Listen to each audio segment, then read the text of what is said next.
we had a crazy manager who wouldn't talk to us but just did signals.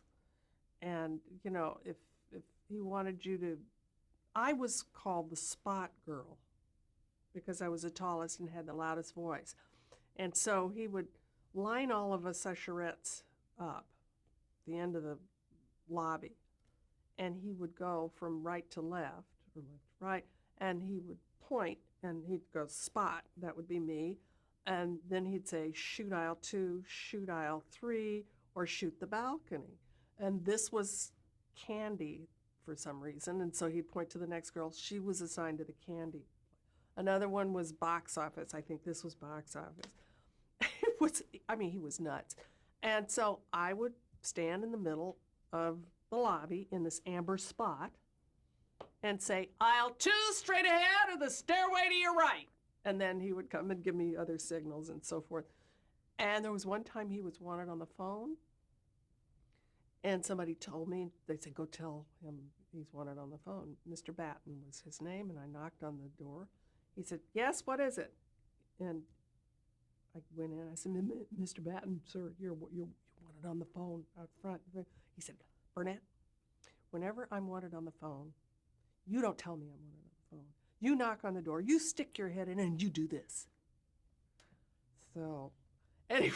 So you were, I love this, I'm going to switch to this beautiful thing, you were fired from an early job you had as an usher at a theater on Hollywood Boulevard. Right. So what happened? How did you get fired? Well, what happened, it was 65 cents an hour, okay, that I was getting. And I was an usher. It was a part-time job while it was the summer, and I was still a UCLA student.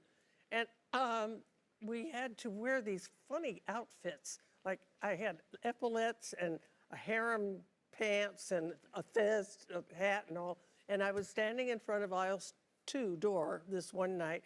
And back then, they would just show the movie over and over and over. So people would come in the middle of the movie.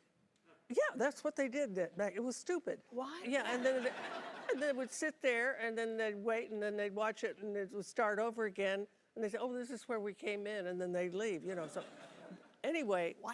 We were showing an Alfred Hitchcock movie. Yeah. Now, there's a thriller, and it was Strangers on a Train, and it was the last 5 minutes, and it was going to start again, you know. This couple came in and wanted to be seated in the last 5 minutes of an Alfred Hitchcock movie. Spoiler alert. I mean, you know, so I said, oh, please, no, it'll ruin it for you. Go get popcorn, go to the bathroom, but, you know, it'll start all over, and you should see it from the beginning. Well, the manager came up and said, what's going on here? And this woman said, she won't let us sit down. And I said, but Mr. Batten, that was his name, Mr. Batten, please. He said, Burnett? I said, yes. He went, literally, he went, and he ripped off my epaulets. And I was fired on the spot. Oh, my God. Well, nice ending to this story. Several years later, when they said, where do you want your star on Hollywood Boulevard? Oh, my God. If that's not a joke. Oh, my God. You got him in the end. I did. Now, a few years ago, they were kind of gutting out that theater. It's now called the Pacific Theater.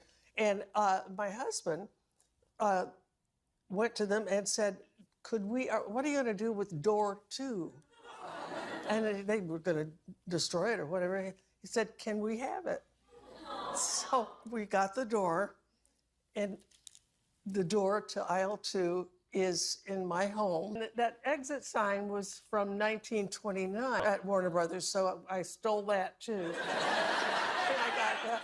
And then down the hall in our house, I also now have a poster, a wonderful poster of Strangers on a Train, starring Farley Granger and Robert Walker, and it was autographed years ago to me by Alfred Hitchcock, who said, I'm sorry about your job.